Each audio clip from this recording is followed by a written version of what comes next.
The most widely published book in human history reveals that we are created in the image of God. Throughout our human journey, each encounter is an opportunity to see the shared humanity in ourselves and others. Regardless of one's views on religion, each experience and each story weaves us together towards a common path. A path of transformation, a process of growth and understanding, a recognition that, at our core, we share a common destiny. What does the search for truth really mean in our lives? How can we find a sense of unity in a world so diverse and divided? As we reflect on these questions, we start to uncover a fundamental connection that binds us all beyond our differences. Welcome to Created in the Image of God, Building Vibrant Communities, with our host, Wade Franson. Today's episode is The Pace of Peace. Hey everyone, and welcome to Created in the Image of God. I'm your host, Wade Franson, and I have a fascinating guest in the studio today. He hails from Silicon Valley, and as we know, that's a hub of so many things of modern life. With the AI revolution and the SaaS apocalypse happening, transformations in business and technology are occurring that are impacting all of us in a variety of ways. And today's guest is really uniquely situated to address some of those issues from a spiritual perspective, from the perspective of our purpose in life and how to make full use of who we are as human beings. His name is Jay Kim. He's a pastor, author, and cultural observer who serves as the lead pastor of WestGate Church in the heart of Silicon Valley. He is the author of The Pace of Peace, Listen, Listen, Speak, Analog Christian and Analog Church, where he explores what it means to follow Jesus with depth, attention, and embodied presence in this distracted digital age. He's a contributor to Christianity Today, the Gospel Coalition, and Relevant. He also hosts IVP's Digital Examen podcast and brings clarity, wisdom, and a gift for naming the pressures of modern life to the discussion of Christianity. Welcome to the studio, Jay. Thank you so much for having me. Yeah, glad to be here.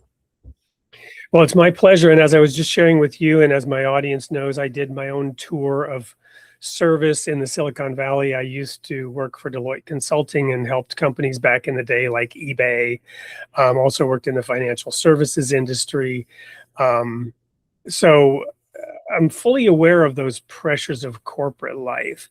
And it's been fascinating over the last 20 to 30 years to see how that has entered into our daily personal life through the use of technology, the acceleration of the pace of expectations, being always on and connected digitally.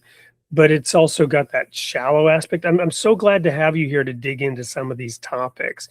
But as we always like to do, we like to get to know the real you, your creation story. Who were you before you took conscious thought? What was it like growing up, Jay? Did you grow up in that area?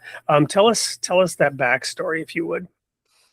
I was born in South Korea in a city called Incheon, which in 1979, which, you can do the math and know how old I am. But at the time, I think the city was a smaller city. Now it's like this. I was just back in Korea with my family last summer.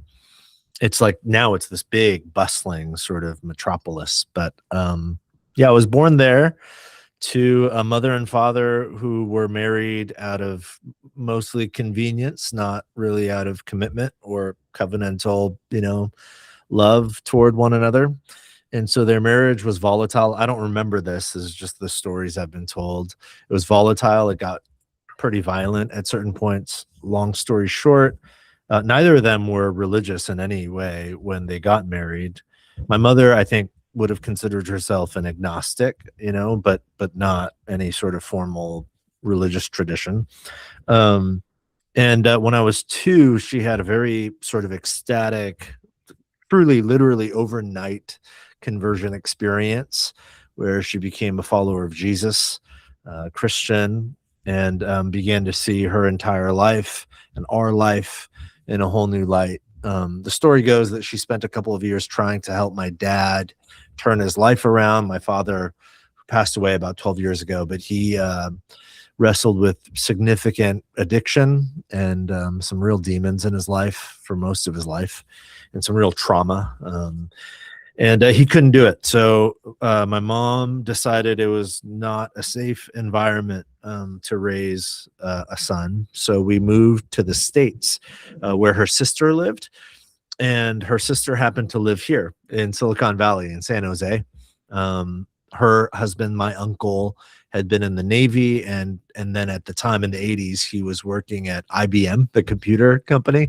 And so we moved here when I was 4, and I never left. So I've been here 40 plus years. Silicon Valley's home, San Jose, and I moved a lot, but all kind of right here in the San Francisco Bay Area.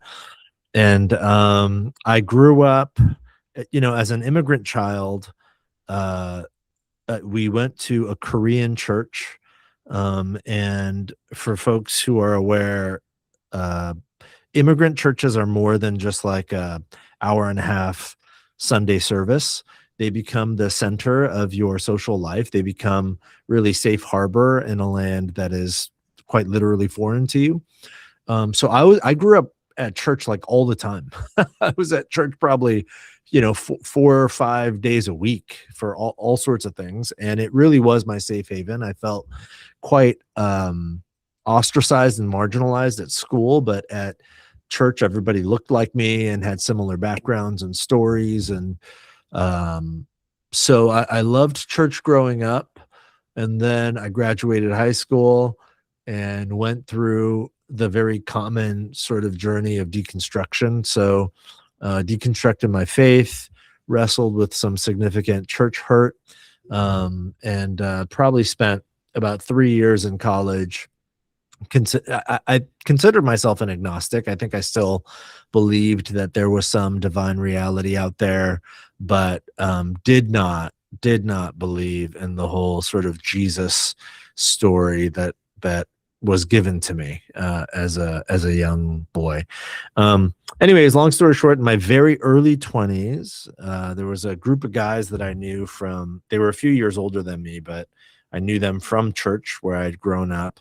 And even though I had walked away from faith and walked away from the church, I still kept in touch with these guys. I would play basketball with them every Saturday morning, and they were dear friends. And without getting into all the details, through this small group of guys, came to actualize and realize my faith in Jesus for myself for the very first time in my very early 20s. So it was like when I was 21, and then shortly after that, I dropped out of the state university where I was studying business, and went to a small liberal arts Bible college and studied, biblical theology, and became a youth pastor working with teenagers. And now here we are 20 plus years later. So that's an amazing story. I got a couple of questions for you. The first is, how would you, is your mom still alive? Yeah, she is. Yeah, she lives not too far from here. So how do you relate to her, given that hers was an ecstatic conversion experience and yours was a more of an intellectual journey, obviously supported by the relationships and the emotional connection, but two very different approaches to coming to faith? Yeah, two very different approaches. I think for my mother, her story is her story to tell, but she had significant trauma growing up. She lost both by the time she was 12, she had lost both her mother and father pretty tragically and suddenly. She was the youngest of 4 siblings, and by the time she was in her early 20s, she had lost her 2 oldest siblings, had also passed away. And then she got married to a man who created an environment that was also quite traumatic. So when I think about her story and just the sort of the extreme swings that she went through, it's not super surprising to me that her encounter with Christ was extreme, that it was this very sort of sudden, ecstatic sort of experience. my upbringing was different. I had my own traumas as well, being an immigrant kid and moving. I went to 7 different schools between 1st and 12th grade. So I grew up quite lonely, really isolated, no siblings. My mother, as an immigrant, was working 2-3 jobs at a time. So I grew up alone, like quite literally alone, latchkey kid. But what it did for me was I lived in my own head a lot, actually. And I actually found a lot of comfort and solace in living in my own sort of imagination, in my own thoughts and feelings. And so it's also not surprising to me that my journey to faith, or maybe my journey back to faith in my early 20s, came by way of, the life of the mind, because that is the territory where I feel most comfortable, even to this day. And I realize now, in hindsight, looking back, that the faith I inherited as a kid and as a teenager was not one that lived in me. It was an experiential, sort of spatial, environmental faith. It was just youth group, 90s evangelical youth culture, where I went and I had a bunch of friends at church, whereas at school I had no friends. So because of that, I think I conflated a genuine faith in Jesus with my own feelings of, belonging and warmth and friendship at church. So when that apparatus went away in college, the faith that I thought I had went away along with it, and I had to sort of rediscover it for myself. And I'm glad that I did. Wow, thank you. That's it's really interesting. You also mentioned the term church hurt. So what was the nature of that? Because it sounded to me in your story, and you even mentioned safe haven. So what was going on there? Yeah, there's different components of it. In high school, my mother ended up working at the church. She became a staff person there, overseeing children's ministry. And then my senior year of high school, she was fired, not for performance, but for reorg type reasons, I guess. And then, like, months after she was fired, the lead pastor of the church, who had actually been like a dear friend to our family. So it was already really sort of surprising and shocking that he would let my mother go. But I guess it's understandable to a certain extent. Churches make changes. But there was already some hurt there. And then shortly after that, just a few months later, it turns out that this pastor had been having an affair with a woman in our church, and then he like literally just ran off with her one day. And a lot of that was it sort of catalyzed my deconstruction story. I just thought, man, if that's what this was, this man that I admired and so many people admired, then it must all be fake, it must all be a lie, sort of thing. So I won't get into all the details, but yeah, those are that's certainly enough. It helps me understand in the audience, and I think everybody can relate, because one of the greatest challenges to faith is the hypocrisy of the followers of that faith, because we are all human and none of us measure up, and hypocrisy abounds. It's a struggle, and you can't judge Jesus by his followers, but also in a way we're supposed to, right? Because to me, I've mentioned this over the years now of this show, my big epiphany turn came when I recognized that John 13:35 is the sign of a true Christian. By this shall all men know that you are my disciples. So because we used to believe in this denomination that I was in, that we were the true Christians, right? And we had various reasons for that. But then the teaching is, no, by this shall all men know. And all men means an independent outside third party observer who may not themselves even be Christian should be able to see this sign. that you have love one for another. Mm. Yeah. And when we see hypocrisy like that, it doesn't speak love. Yeah. Yeah, that's right. Yeah, I think that's how I interpreted it as an 18-year-old. I just thought, I don't think I would have used that language back then. I was too angry to talk about love. I think mostly but what I was feeling, I think, was that this was such a shocking betrayal on multiple levels. It was difficult at the time to not conflate that with a betrayal of sort of cosmic proportions, that if there was a God, he was the sort of God who would betray me and my family in this way. So even if there is a God, why would I want to? So I went through that whole process, and it took many years, actually. And beautifully, it took a community of these guys, like real people who embodied a different sort of way, and it was the fact, in large part, it was the fact that even though I had very publicly to them walked away from my faith and from the church, they just continued to love me. They continued to embody the way of Jesus. There it is. Regardless. So, and that's what led me back, honestly. Yeah. So, well, we also have that phrase, and we can end this segment with this and move to the commercial break. But because iniquity or lawlessness will abound, the love of many will wax cold. mm-hmm. And if love is the litmus test, well, the reaction that we have is to dissolve our own faith through those hurt feelings. And that's where the challenge comes in. And what is faith without a few tests? Yeah. Yeah, that's right. Yeah.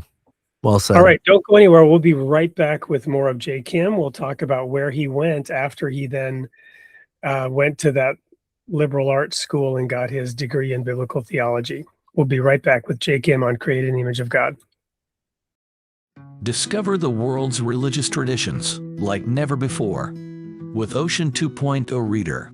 Our custom ebook reader is designed for exploration and study with an immersive audio integrated reading experience and powerful research tools available on all platforms including web, Windows, macOS, Linux, Android, and iOS.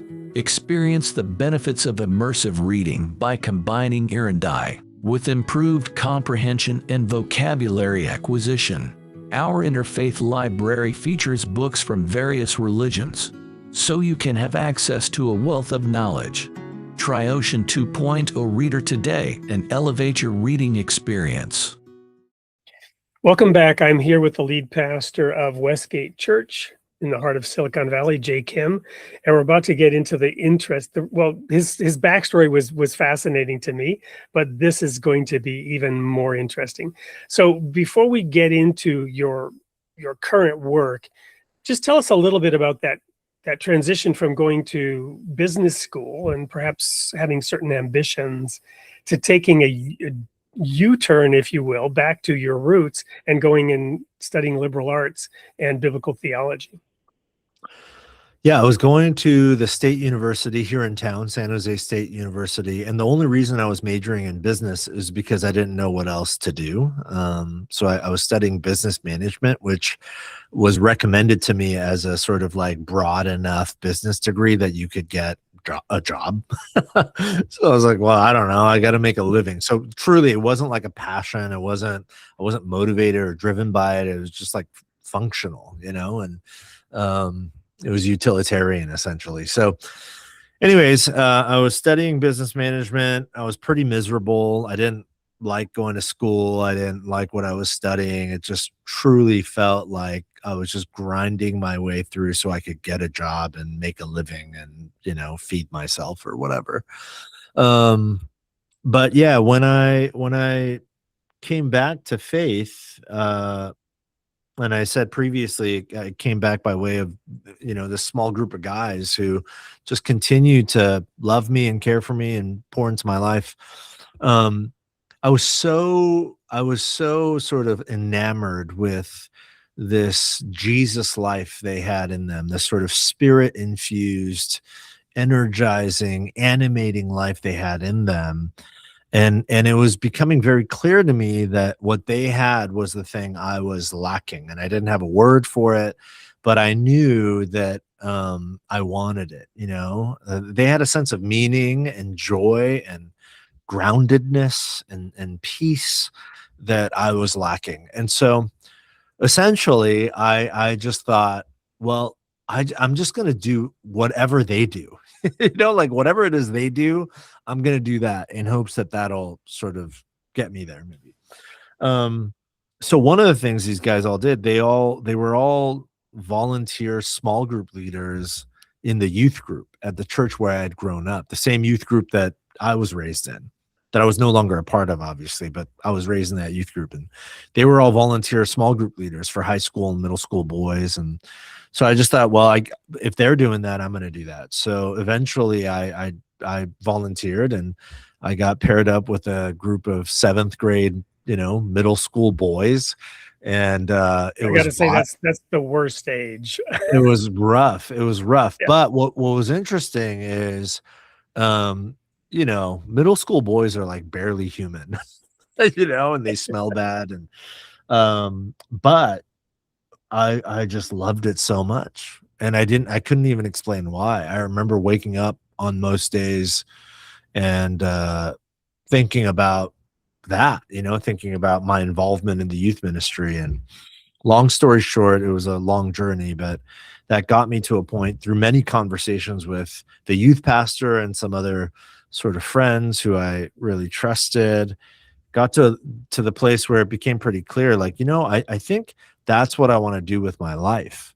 I don't think I want to study business and go work at a bank. I was working as a teller at a bank at the time, part-time. And that sounds miserable to me. But if I could do this, if I could sort of talk about God and the life of the Spirit with people, vocationally, if I could do that, that sounds like so life-giving.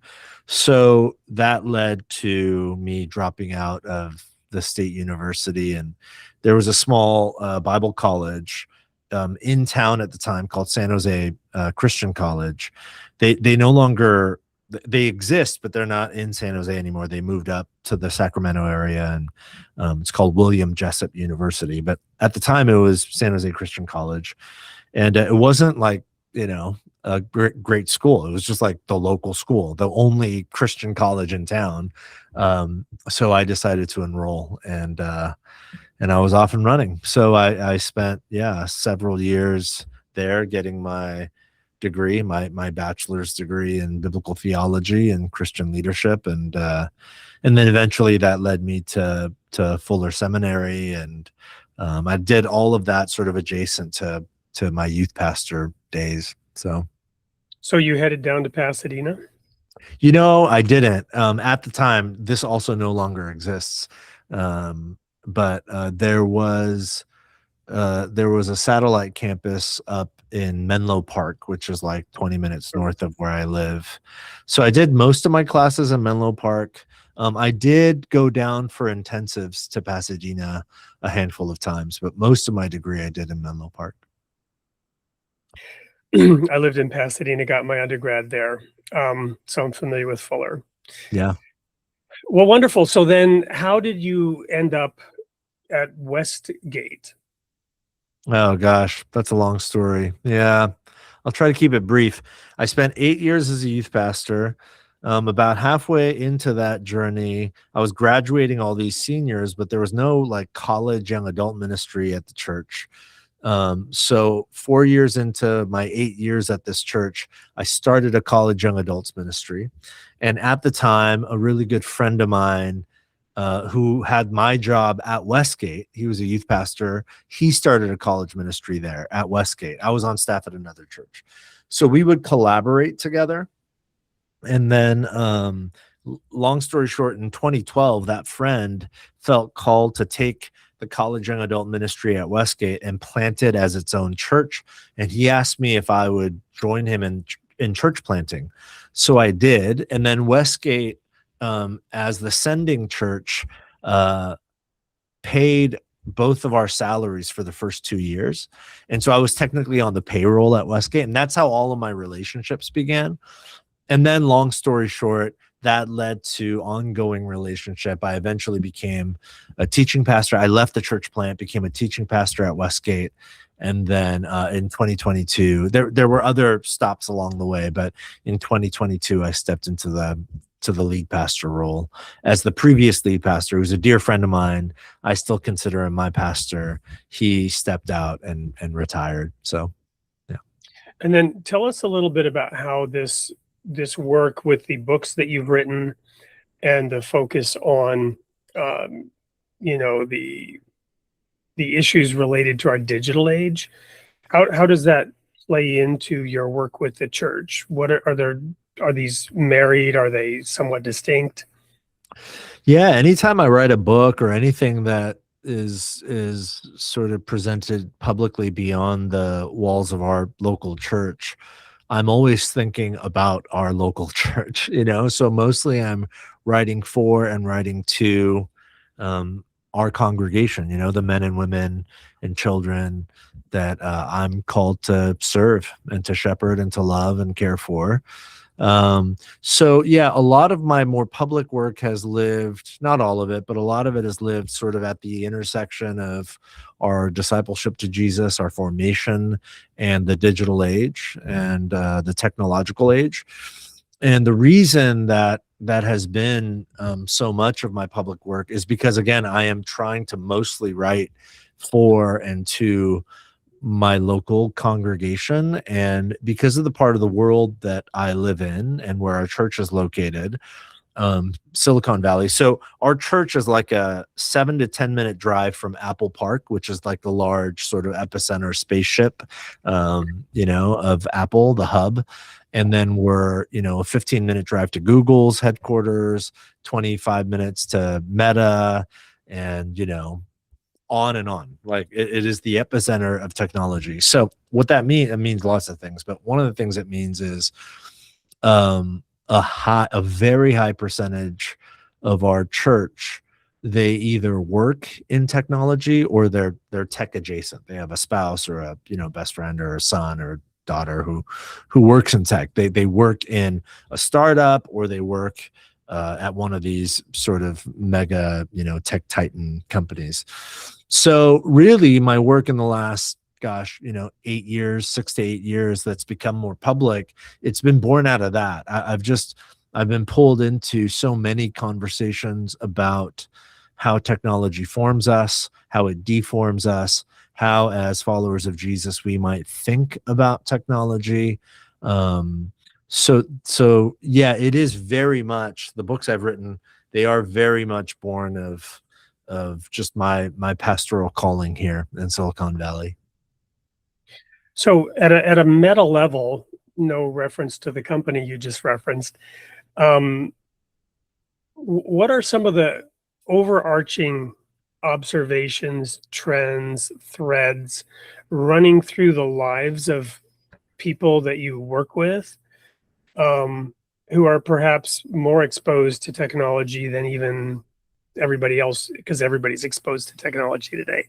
So what is it doing to us? What's the good, the bad, and the ugly around our immersion into a technological world? Yeah, I mean, that's a giant question, and there's probably hours and hours of conversation we could have about it. If I had to try to summarize, I would say that the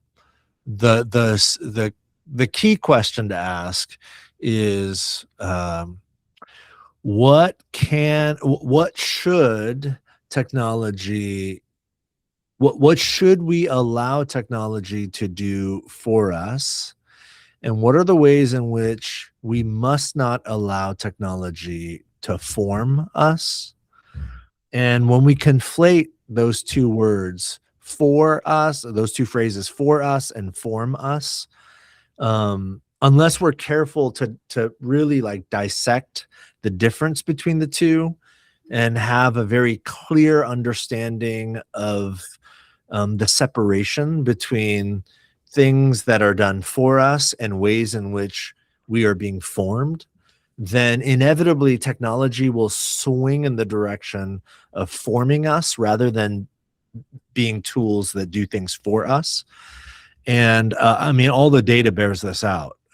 If you think about the work of people like Jonathan Haidt, and I mention his name because he's familiar to a lot of people because of the anxious generation and so on, but there's others alongside him, think people like Jean Twenge or Cal Newport, or even, previous thinkers, like going back to people like Neil Postman or Marshall McLuhan, and others. So we have to ask that question.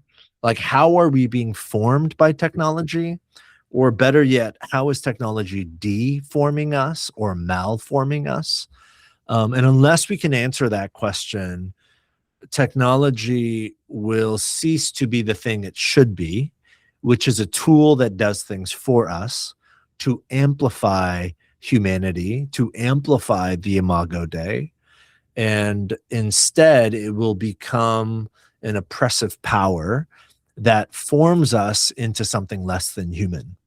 And as one example, if you just think about, again, the work of Jonathan Haidt and others, what it's revealed about how, for example, social media is malforming and deforming an entire generation of people, it becomes really clear that technology is incentivized on a number of levels to form us in ways that I don't think any of us really want to be formed. So if I had to summarize the sort of question to be asked, that's probably how I would summarize it. Wow, quite a lot to chew on, but very, very articulately compacted and presented.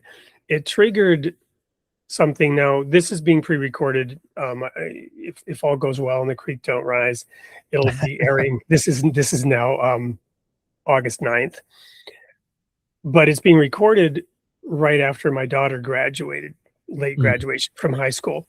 And so I was just this past weekend, we were there for the graduation, and they had 3 student speakers, and one of them very articulately said, we are the bridge generation.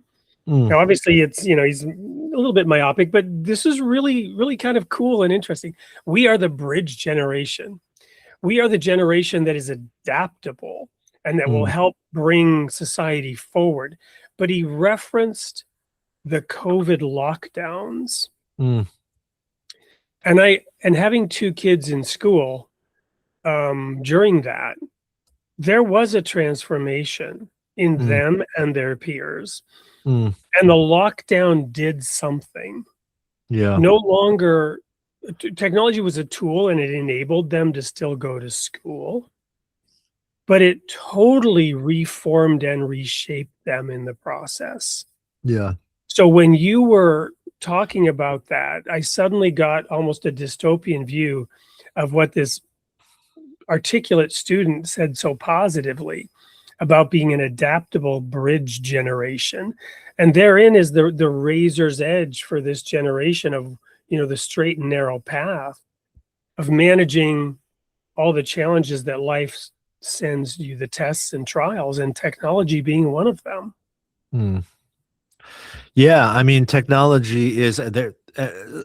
Some people watching or listening, might be feeling, and I totally understand this sort of like, oh, here we go again, more tech talk, more sort of like the tech apocalypse is here. And I'm just sort of exhausted, this conversation's been had ad nauseum.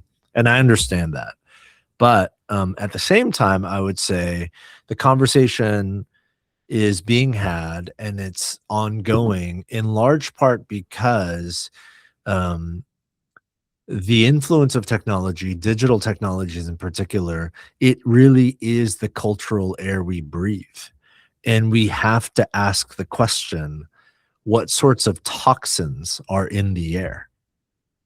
Because we live in the digital age. That is not going away. It's only going to accelerate. So in other words, like, this is the atmosphere. This is what you inhale into your proverbial lungs every day. Most people in the developed world, this is, and even in the underdeveloped world, So we have to ask the question, like, what are the toxins in the atmosphere? And otherwise, it will kill us. And I know that sounds hyperbolic, but the data bears this out. It will kill us on multiple levels, emotionally, spiritually. When you look at the data about teen suicide rates connected to the rise of social media, it's killing people literally. So I don't think we can have enough conversations, to be honest. I think it matters a great deal, particularly, as you talk about your daughter who's just in her formative years entering adulthood. Technology is having a formational influence on emerging generations in ways that are hard to even fathom. And so I think it is a part of our social responsibility to have these conversations and to be thoughtful about how we do and don't engage these technologies. So has this affected churches, like the church that you grew up in? Do they still exist today, or is technology sort of reforming and reshaping them as well? I mean, what the data seems to tell us is that in the digital age, as so many churches sort of rush headlong into whatever technological advantage they think they could find, a lot of that stuff I find so dangerous. Not the leveraging of technology per se, but the sort of recklessness with which churches and church leaders are like, anything and everything that can help us expand reach and scale and whatever, let's use it all. It's like, wait, hold on. We have to like actually have conversations about how the usage of these technologies and how the marriage of our ecclesiology with these technologies is forming and malforming us and our communities. And I don't think enough of those conversations are happening. But all of that to say, what the data tells us is that in the digital age, with the leveraging of digital technology, it seems that larger churches are growing larger, and it's smaller churches are dying. So yeah, I grieve that to a certain extent. But I also have some hope that, especially with the rise of AI, it's been interesting. There's been a lot of conversation around this. When you juxtapose how people engaged social media about 15 years ago, when social media really sort of arrived on the scene at scale, to the public, there was a sort of unanimous embrace of the tool. We were just like, this is great. We bought the lie, hook, line, and sinker. This is going to create a global village, and we're all going to just be singing Kumbaya, and you're going to be connected to the world, and it's going to be beautiful. And there was just this unanimous embrace of the technology. And what we've seen in the last 15 years is that it was a lie. Whether the lie was intentional or not, it has turned out to be a myth. Social media did not connect us more deeply. It fractured us in ways that, like, to historic proportions. We are more fractured and divided and polarized than we've been in a very long time, in large part due to social media. I think because of that, one of the things that gives me hope is that now, as we enter the age of artificial intelligence, there seems to be much more apprehension, much more widespread caution, much more conversation around, is this too fast? Do we need to slow down? How should and shouldn't I use AI? And that gives me a lot of hope that not just for churches, but just for human beings, in the modern world, that we will engage these new technologies a bit more carefully. So. And in terms of getting really nitty gritty, rubber meets the road, you've done a lot of youth work. What are some of the policies, if you will, or the rules for church youth programs, camps around, put your cell phone in the box, you're not going to touch it. We've done summer camp programs here on our property where, can we take their phones away? You know, I was kind of Yeah. shocked that that question was even asked. Can we take their phones away? Of course we can take their phones away, right? But Yeah. then will anybody show up if you're going to take their phone away? Yeah, I mean, honestly, I haven't worked in youth ministry in a long time at this point, so it's hard for me to say. My wife is a public high school teacher, and they do have a policy where you put your phones away. In fact, she just told me that for the next school year, they just got funding to buy these particular pouches that lock, and there's a lock and unlock mechanism at the door. So next year in all classrooms at her public high school, it will be requirement that when you walk in, you put your smartphone in the pouch and lock it. And then you can only unlock it on your way out the door at the end of class. So I think that kind of stuff, those sorts of parameters are really helpful. They're important. But I would take it to yeah, I mean, I don't know that that's even enough, honestly. I like Jonathan Haidt's proposal that we put an age requirement on social media. He recommends the age of 16. For our family, we've told our children, and our kids are younger right now, so it's not as difficult of a conversation. I'm sure it'll become increasingly difficult as they grow into their teenage years. My kids are 11 and 7, almost 8 now. But we've told our kids already well in advance, hey, we're a non-social media family for you. You're not going to get social media until you're 18. And when you're 18, you're an adult and you can choose to get an Instagram or TikTok if you really want to, but we will not allow you to have accounts on social media platforms. So, my daughter who's entering middle school, we just bought her first cell phone, but it's a flip phone. So she was like, what is this? She was like, that's called a phone, actually. She's like, where's the internet? It's like, there is no internet. You can text us. You can call She's going us. to be going to a therapist at age 30 because I know. Well, again, though, what gives me a lot of hope is we are not the only family at the school yeah, doing this. exactly. So I love the pendulum swing the early stages that I'm seeing. There are a lot of families who have given their kids flip phones. Where that's really helpful is like the social stigma of it. She's not going to school where it's like everyone's looking at her and being like, what's that? It's like there's a bunch of other kids like, oh yeah, you got a old clunky flip phone, and it is what it is. Hear that. So back in the day when I was young, we didn't have phones, but we read comic books. At least I did. And there was this superhero named Thor, right? Based on the old God of Thunder. And if he didn't have his hammer for 60 minutes, he turned into a mere mortal, right? And that's how I kind of look at these kids, and even my own. They cannot let that phone out of their hand.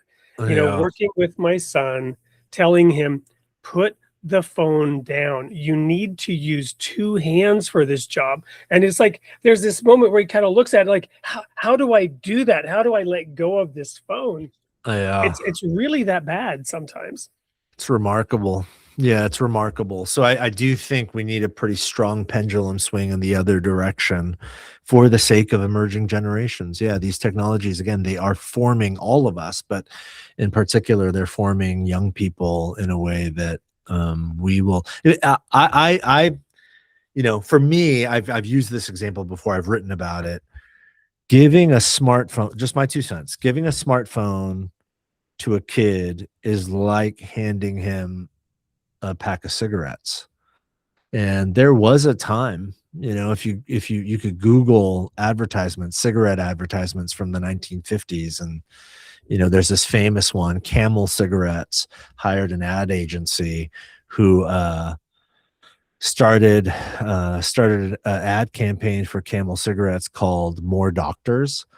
And it was about how they did this whole ad campaign where it showed medical doctors, and it would say more doctors smoke Camel cigarettes than any other cigarette, and they were proposing that maybe Camel cigarettes are actually kind of good for your health. It was like what they're implying. And we look at those now and we're just like, how ridiculous is that?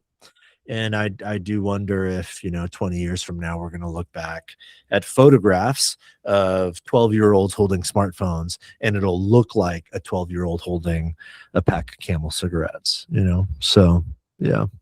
Well, we're rapidly running out of time, and I know you've got a hard stop. We're going to go to a quick commercial break and come back and ask, where are you growing next? We'll be right back with more of Mark Kim on Creating the Image of God. In a world where religions often talk past each other, what if we just sat down and listened? Facets of One is a simple devotional, bringing together scripture from the world's faiths, centered on one truth: God is one. From the Bible to the Quran, from Krishna to Christ, each voice speaks in turn, without argument, without division. You don't have to agree on everything. Just be willing to pray, to listen, and to come together. If you're longing for something deeper than noise and division, this is a different kind of conversation. Facets of One. Many voices, one God. Will you start a circle?